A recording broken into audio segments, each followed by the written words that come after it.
Hello, everyone. Welcome back to Where in the World is Juliet? I'm going to share some positives and negatives that I've learned so far. Um, some positives. There's so many beautiful parks and so many beautiful places that I can go. Um, like where I am, we just had, well, Luna just met a stork for the first time. And there's other wildlife around here too, which is really nice.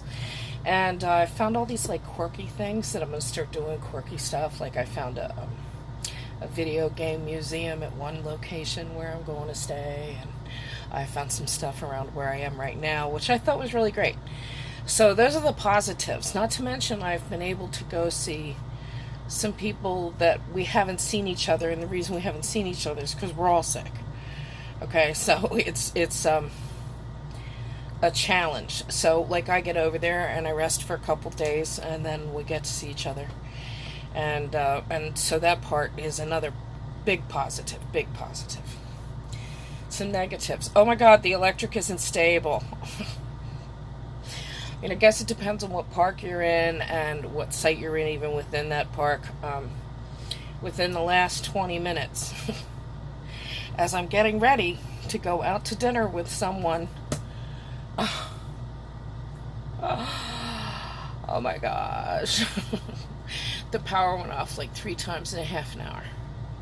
Each time, everything. I mean, in the shower one time, luckily there's the skylight, and it's not like a dark shower, because had I been in one of those, a wet bath, with the shower thing, I wouldn't have been able to see squat.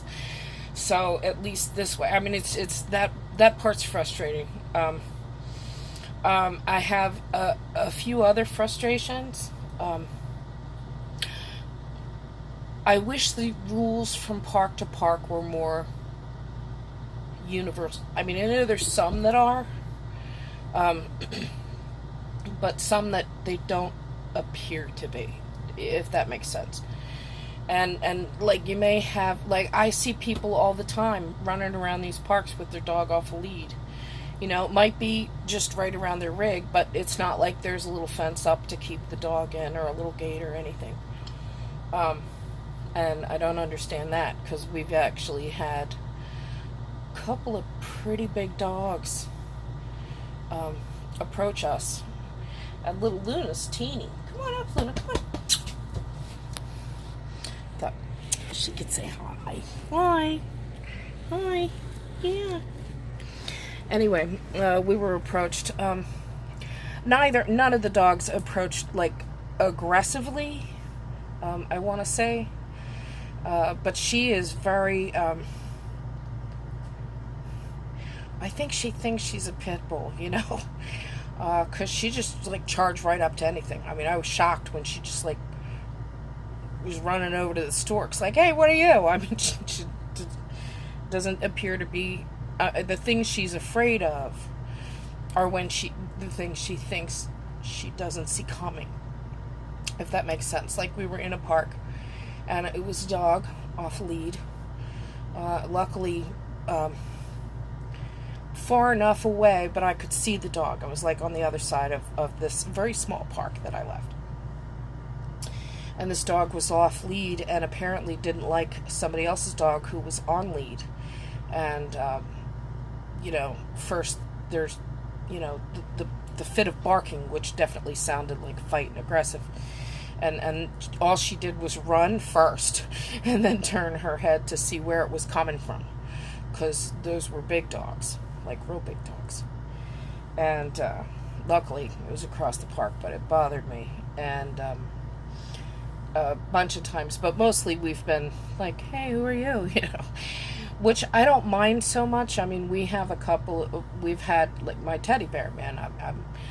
I don't think Luna, that I'm going to be able to leave her off the lead maybe ever, unless we're, like, in a dog park.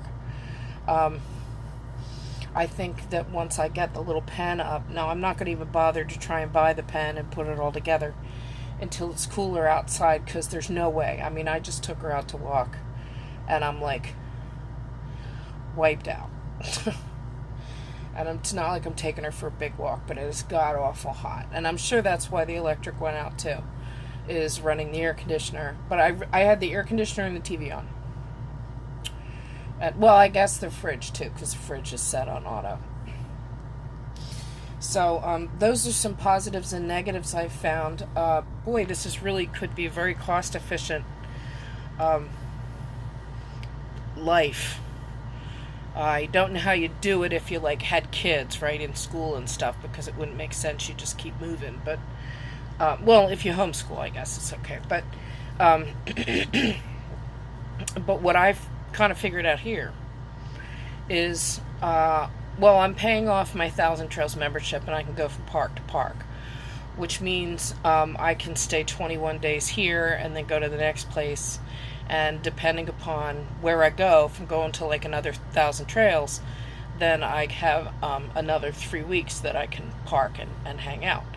And you would be able to do that for, I think, their membership of like $550 a year. It would be, but we've got 3 parks and they're pretty spread out here in Central Florida. And then there aren't any more in Florida. And there aren't any in Georgia. So you really have to go and look first. And then if you get the zone, right, which is the upgrade, right, I think it's like, I'm going to say $200 a year, somewhere around there. And that upgrade allows you to go into, here in Florida, well, other places too, there's Encore parks available, a lot of other places. But in Florida, we have tons. I mean, we have the most that are in the state.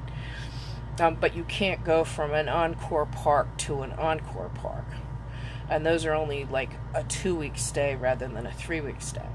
So what I've been doing is I've been going from a Thousand Trails park to an Encore park, back to a Thousand Trails park, back to an Encore park. And so far, the last 2 months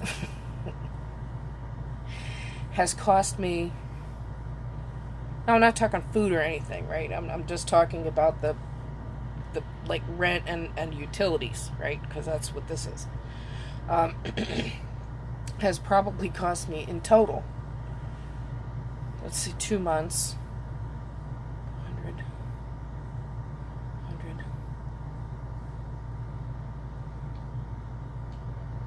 So like, let's say $300 for 2 months. So about $150 a month. And 100 of that is my Thousand Trails membership that I'm paying off. And it was a decent deal to pay it off that way, and there were perks. And then the $87, so I even rounded up the $87 that I paid for gas to move from these different parks.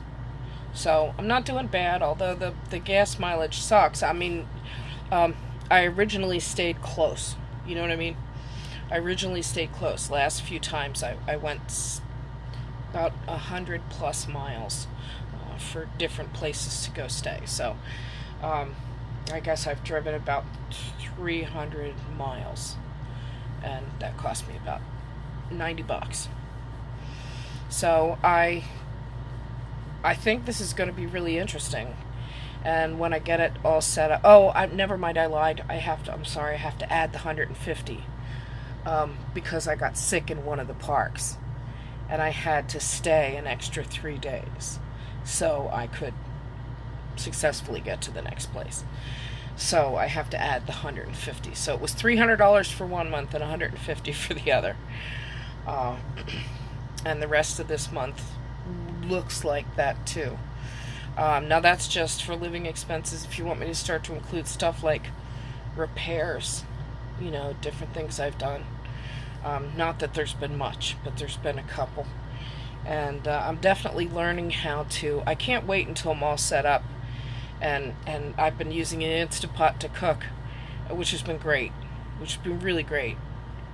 And with the Instant Pot, I'm making like 3 servings, of something. And so I've been eating one, that's my meal for whatever I'm making it for. and then I put one in the fridge, and then I freeze one, and I have my vacuum sealer with me. And eventually what I'd like to do, like right now I have chicken stew and beef stew, and and the filling for a shepherd's pie, all homemade, my own, and they're all in the freezer, so at any given time I can just, kind of jump on it. So I think it's going to go really well. I don't know whether I'm going to be planning to stay some places that are outside of the system. I'm thinking I have some places that I can stay at for like $10 or $20 a night, and so I could easily budget those in and get to places. So I'm really kind of excited. I've been looking at a whole lot of these like little quirky things to go do, and I think it's going to be fun, and I really hope you want to join me. And I want to tell you that no matter what your limits are, it doesn't matter. You can find a new way. I've been sick for a really long time. I often get very trapped in the house, and I mean just trapped. And people have asked me all the time, why would you try to RV if you're sick like that, the chronic? And I went, because I could change my view, and it's been really good. It's been really good, and it's been a lot of fun. And there's been a few moments too, but for the most part it's been really good, and I'm enjoying life. So you have a great day. I apologize that I shot the park, the last park that I left. I did a tour of the park, and I lost the video. I don't know how the video got corrupted, but I lost the video, and I apologize, because that's why I haven't uploaded in about a week. So have a great day. Bye.